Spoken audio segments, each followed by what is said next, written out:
Welcome back hour video. আজ সকালে উঠে দেখছি হঠাৎ মনে পড়ে গেল যে আজ বাইকটা একটু ক্লিন করতে হবে। তো বাইকটা দেখার জন্য যাচ্ছি, দেখছি ওখানে বাইকটা আছে রাখা। তো একটু গেলাম, বাইকটা দেখছি যে হ্যাঁ কাদা নোংরাতে ভর্তি হয়ে আছে।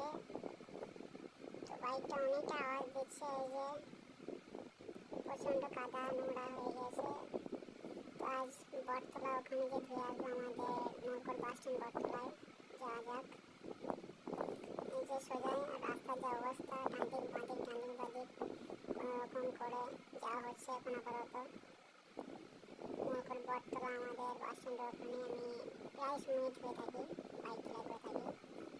তো এই যে হাই রোড, একবারে ডেঞ্জারাস রোড। আর এই যে মোটর যেখানে করেছিলাম, এটা যে ভাই ভাই গ্যারেজ। এই যে এই ভাই দুর্দান্ত ছেলে, ভাই তা বললে হবে না, খুবই ভালো ছেলে। চেকিং চলছে, আর চেকিং হয়ে গেল। এবারে ভাই হাওয়া মেরে দিচ্ছে। ছেলেগুলো ভাই সলিড আছে, তা বললে হবে না, তোমার নিজের মনের মতো কাজ করে দেবে। ছেলেগুলো খুবই ভালো, খুবই ভালো। ওখানে ছেলে যেগুলো কাজ করে সবাই খুবই ভালো, যেমন ভালো সেরকম ভালোবাসে সবাইকে। আর কম খরচের মধ্যে এখানে করতে চাইলে আসতে পারেন, অনেকই কম খরচে হয়ে যাবে।